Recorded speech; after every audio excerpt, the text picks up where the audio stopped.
Ala alihi wa ashabihi wa mawalah wala hawla wala quwata illa billah.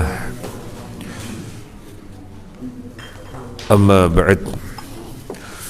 Masiral muslimin rahimani wa rahimakumullah. Alhamdulillah, di pagi hari ini kita dihidupkan kembali oleh Allah Azza wa Jalla setelah tadi malam dimatikan kematian kecil, yaitu tidur. Maka kita pun tidak lupa berzikir, alhamdulillahilladzi ahyana ba'dama amatana wa ilaihin nusyur. Segala puji bagi Allah yang telah menghidupkan kami setelah sebelumnya mematikan kami, dan kepadanya lah nanti akan kita dikumpulkan. Bagaimana nanti kita dikumpulkan? Tentunya sebaik-baiknya kita ketika dikumpulkan nanti di hadapan Allah adalah membawa sangu, membawa bekal. Dan sebaik-baiknya sangu, sebaik-baiknya bekal adalah majelis ilmu, karena majelis ilmu adalah sebaik-baiknya pengkondisian keimanan.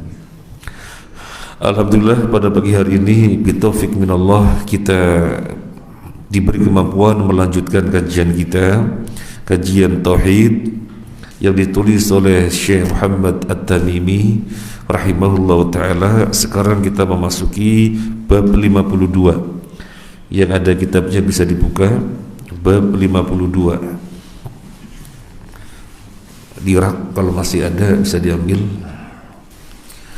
Bab 52, larangan mengucapkan Assalamu ala Allah. Assalamu ala Allah, yang biasa kita ucapkan Assalamualaikum. Terjadi pada zaman sahabat dulu, mereka mengucapkan Assalamu ala Allah, maka dilarang. Kita bacakan halaman 167. Diriwayatkan dalam Sahih Al-Bukhari dan Muslim dari Ibnu Mas'ud radhiyallahu an, dia berkata, idza kunna ma'an nabi sallallahu alaihi wasallam fi shalah qulna assalamu ala Allah min ibadihi, assalamu ala fulan wa fulan. Faqala an-nabiy sallallahu alaihi wasallam la taqulu assalamu ala Allah fa inna Allaha huwas salam. Semula apabila kami salat bersama Nabi sallallahu alaihi wasallam, kami mengucapkan assalamu ala Allah, semoga keselamatan untuk Allah dan hambanya. Assalamu ala Allahi min ibadihi, semoga keselamatan untuk Allah dari hambanya. Assalamu ala fulan wa fulan, semoga keselamatan untuk fulan, untuk fulan, untuk fulan. Faqala Nabi sallallahu alaihi wasallam, maka Nabi mengatakan, la taqul assalamu ala Allah, jangan lagi mengucapkan assalamu ala Allah, semoga keselamatan atas Allah. Fa innallaha huwas salam, karena Allah sendiri adalah as-salam, zat yang memberi keselamatan. Kalimat salam ada beberapa makna. Yang pertama adalah sapaan. Tolong sampaikan salam kepada si fulan, ya, artinya saya menyapa si fulan melalui Anda. Jadi mana yang pertama adalah sapaan, dan sapaan ini mengandung doa, semoga Allah menghidupkannya di atas keselamatan. Yang pertama keselamatan. Yang kedua, makna selamat adalah makna assalam. Assalam atau keselamatan yang dimaksud adalah selamat dari sesuatu kekurangan, selamat dari sesuatu afat, aib, sebagaimana kita mengucapkan Assalamualaikum warahmatullahi wabarakatuh ketika ketemu. Yang dimaksud kita mendoakan keselamatan bagimu, artinya dari suatu kekurangan, keselamatan bagimu dari suatu musibah, dari suatu aib. Jadi makna yang kedua. Ini makna yang kedua. Kemudian yang ketiga, Assalam itu sendiri adalah nama Allah. Allah memiliki nama As-Salam, Al-Malikul Quddusus, Salamul Mu'minul Muhaimin, Al-Azizul Jabbarul Mutakabbir. Jadi As-Salam adalah nama Allah. Jadi inilah tiga pengertian As-Salam. Yang pertama, sapaan, sampaikan salamku kepada si fulan, sebagaimana malaikat Jibril titip salam kepada Nabi untuk siapa? Malaikat Jibril titip salam melalui Nabi untuk siapa? Khadijah. Salam artinya sapaan, tetapi mengandung doa. Yang kedua, salam mendoakan sebagaimana kita ketemu. Semoga keselamatan tercurahkan bagi Anda sehingga Anda tidak kena musibah, tidak ada suatu kekurangan. Yang ketiga, Assalam itu adalah nama Allah. Assalam adalah nama Allah. Kenapa para sahabat ketika sholat membaca Assalamu alallah, kemudian Nabi larang? Karena maknanya anna mithla hadha du'a yuhamu an naqs fi haqqihi. Doa semacam ini mengandung makna atau bisa dipahami bahwasanya pada diri Allah ada kekurangan. Fatad'ullaha ayyusallima nafsahu, maka kita berdoa kepada Allah agar Allah menutupi kekurangannya itu. Jadi makanya dilarang, karena bisa dipahami pada zat Allah ada kekurangan. Lalu kita berdoa, ya Allah, selamatkanlah dirimu sendiri. Assalamu alallah, semoga keselamatan atas Allah min ibadihi, dari hamba-hambanya. Hamba-hambanya berdoa kepada Allah agar Allah menyelamatkan dirinya sendiri. Maka dipahami pada zat Allah ada kekurangan. Ini alasan yang pertama, makanya Nabi melarang. Kemudian yang kedua,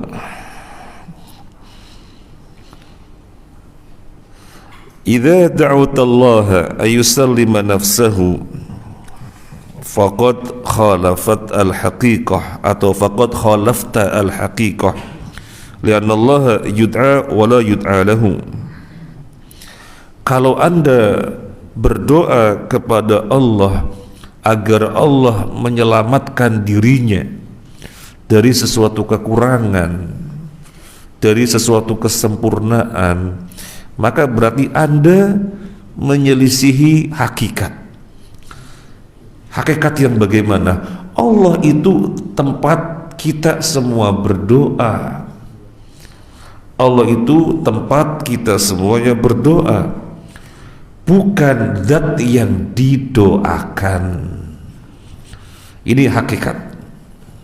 Kaitan kita dengan Allah, Allah adalah tempat kita berdoa. Lalu bagaimana seseorang mengucapkan Assalamu alallah? Berarti maknanya mendoakan untuk Allah, maka menyelisih hakikat. Allah bukan zat yang didoakan, tapi Allah zat tempat kita berdoa. Apa kaitannya bab ini dengan tauhid? Ini kan buku tauhid. Kemudian ada suatu fenomena pada zaman sahabat tentang ucapan mereka Assalamu alallah dimasukkan ke dalam salah satu bab di dalam kitab ini, yaitu bab nomor 52. Apa kaitannya dengan tauhid? Wa munasabatul bab li tauhidis sifat zahiratan lianna sifatihi ulya kamilatan kama anna asma'ahu husna. Kaitannya dengan tauhid adalah pada tauhid sifat. Sebelumnya kita telah membahas tentang tauhid al-asma. Pada bab 51 kita telah membahas tauhid al-asma.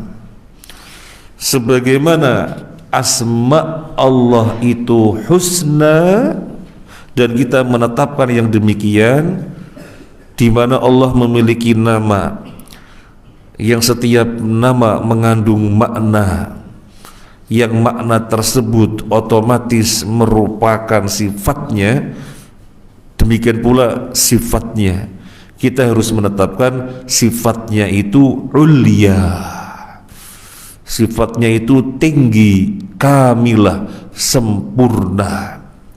Lah, kemudian seandainya ada kaum muslimin yang mengucapkan assalamu ala Allah, maka maknanya sifat Allah tidak ulya, maknanya sifat Allah tidak ulya, karena dipahami ada kekurangan pada sifat Allah itu, sehingga orang berdoa kepada Allah agar Allah menyelamatkan dirinya. Maka dilarang oleh Nabi, di mana kita harus mentauhidkan di dalam sifat Allah itu ulya, sebagaimana kita telah mentauhidkan di dalam asma, bahwasanya asma Allah itu husna. Ini kaitannya dengan tauhid. Sekali lagi, pada bab yang sebelumnya 51 kita telah menetapkan asma Allah itu husna, al-asmaul husna. Maka di dalam bicara sifat, sifatuhu ulya, nggak ada makna naqs, nggak ada makna kurang, nggak ada makna afat, aib, tidak ada. Maka Nabi melarang para sahabat yang mengucapkan demikian. Dinukil oleh Syekh Utsaimin ayat tentang sifatnya yang ulya, surat Ar-Rum ayat 27. A'udzu billahi minasyaitonir rajim.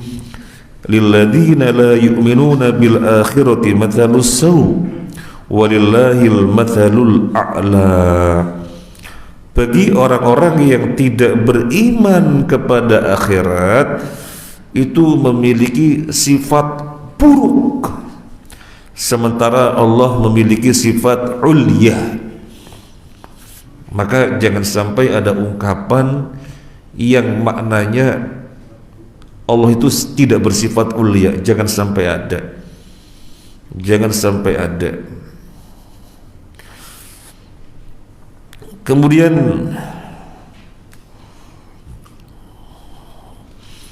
sebagaimana tadi sudah kita sampaikan, apa kaitannya bab ini dengan tauhid?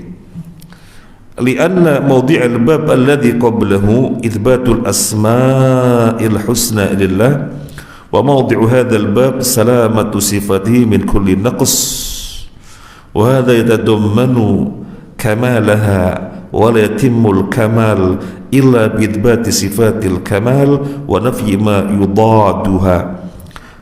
Sebagaimana pada bab sebelumnya, bab sebelum ini, yaitu bab 51, kita telah menetapkan al-asma'ul husna bagi Allah. Maka pada bab ini kita menetapkan as-sifatul ulya, di mana Allah sifatnya selamat dari semua bentuk kekurangan,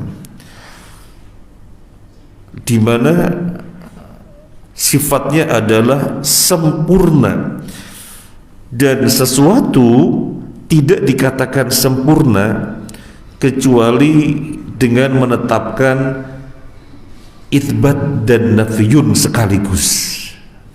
Saya ulangi lagi, sesuatu tidak dikatakan sempurna kecuali dengan menetapkan itsbat dan nafyun sekaligus. Itsbat dan nafyun sekaligus. Sekarang contohnya begini, kalau kita mengatakan Zaid itu orang yang baik, Zaid itu orang yang baik, tapi ucapan ini belum sempurna, karena tentu dipahami Zaid itu orang baik, tapi dalam waktu tertentu ada buruknya. Tapi kalau kita katakan Zaid itu orang baik, sedikit pun gak ada keburukan, baru sempurna. Jadi menetapkan itu itsbat, kemudian menafikan apa yang merupakan kebalikannya, disebutkan di dalam satu kalimat, itu bentuk kesempurnaan. Kalau kita misalnya Zaid pintar, itu belum sempurna. Dikatakan sempurna, Zaid pintar, gak ada sesuatu yang tidak dia lakukan, gak ada sesuatu yang merupakan kebodohan, baru sempurna. Jadi itsbat pintar, kemudian kebalikannya pintar itu bodoh, disebutkan juga Zaid itu pintar, sama sekali jauh dari bodoh, sempurna. Karena kalau misalnya Zaid pintar, maka kita pahami ya dalam waktu tertentu dia nggak pintar. Tapi kalau Zaid pintar, jauh dari hal-hal kebodohan, artinya benar-benar pintar, sempurna. Nah, sekarang kita menetapkan Allah memiliki al-asma yang al-husna, tetapi kemudian sifatnya dibiarkan ada orang mengucapkan assalamu alallah, maka ini menciderai kesempurnaannya. Maka dari itu Nabi larang, sehingga Allah namanya husna dan sifatnya juga tinggi, sempurna itu, sempurna itu.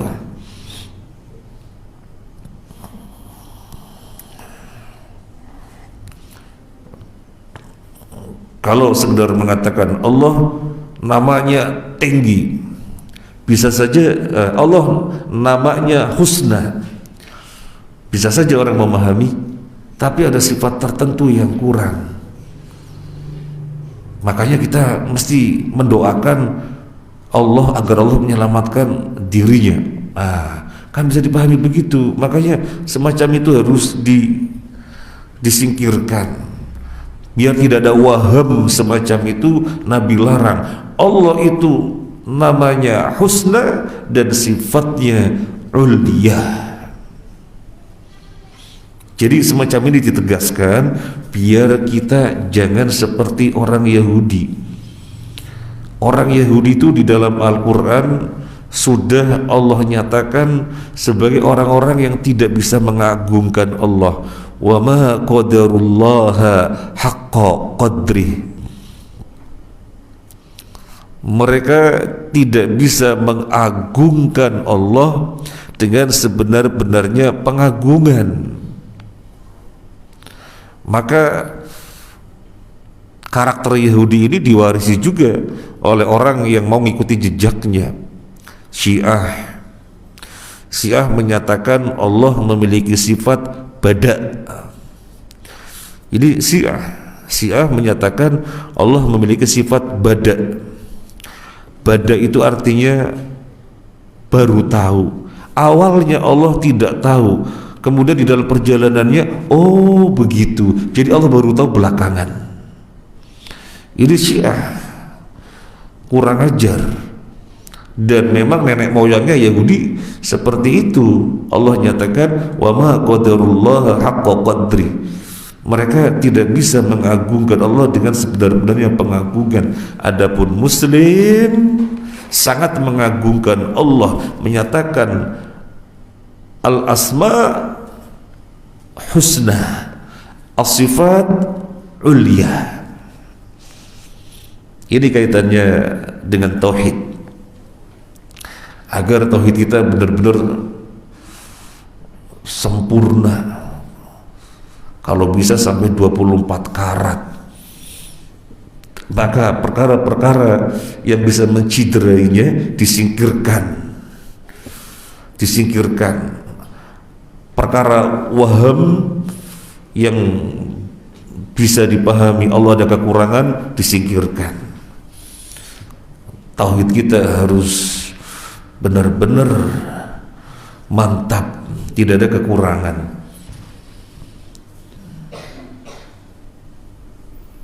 Muslim juga berbeda dengan Yahudi pada sisi yang lainnya. Kalau orang Yahudi, ini Taurat, dibuka, baca, Yahudi baca, akan terus dibaca kalau sesuai dengan hawa nafsunya, sesuai dengan kepentingannya. Tapi begitu ada ayat tidak sesuai dengan hawa nafsunya, tidak sesuai dengan kepentingannya, ditutup, tidak dibaca. Itu Yahudi. Muslim enggak gitu. Muslim itu Masya Allah, hukum meskipun ayatnya sudah tidak ada, tapi Allah nyatakan hukum itu masih berlaku, Muslim masih melakukan meskipun ayatnya tidak ada. Jadi berbeda dengan Yahudi. Kalau Yahudi ayatnya ada, gara-gara tidak sesuai dengan hawa nafsunya, tidak sesuai dengan kepentingannya, ditutup, tidak dibaca. Oh, Muslim jauh yang dari demikian. Jangankan ayatnya ada, wong ayatnya tidak ada saja, tapi Allah menyatakan hukumnya masih berlaku, Muslim melakukannya. Contoh tentang hukuman rajam, ayatnya kan sudah tidak ada. Umar bin Khattab radhiyallahu an sempat membaca ayat itu sebelum dihilangkan dari Al-Quran. Wasyaikhu wasyaikhatu idza zanaya farjumuha albattah. Itu Umar bin Khattab mengatakan, saya dulu membaca ayat ini, tetapi Allah menghendaki dihapus. Lelaki dan wanita kalau keduanya berzina, farjumuha albattah, maka rajamlah keduanya. Jadi sebelumnya ada ayat tentang rajam, tetapi Allah hilangkan. Tapi Allah menyatakan hukumnya tetap berlangsung, maka Nabi merajam. Sehingga Umar bin Khattab mengatakan, Nabi melakukan rajam, kami pun melakukan rajam. Padahal ayatnya sudah tidak ada, apalagi ayatnya ada. Muslim bukan Yahudi.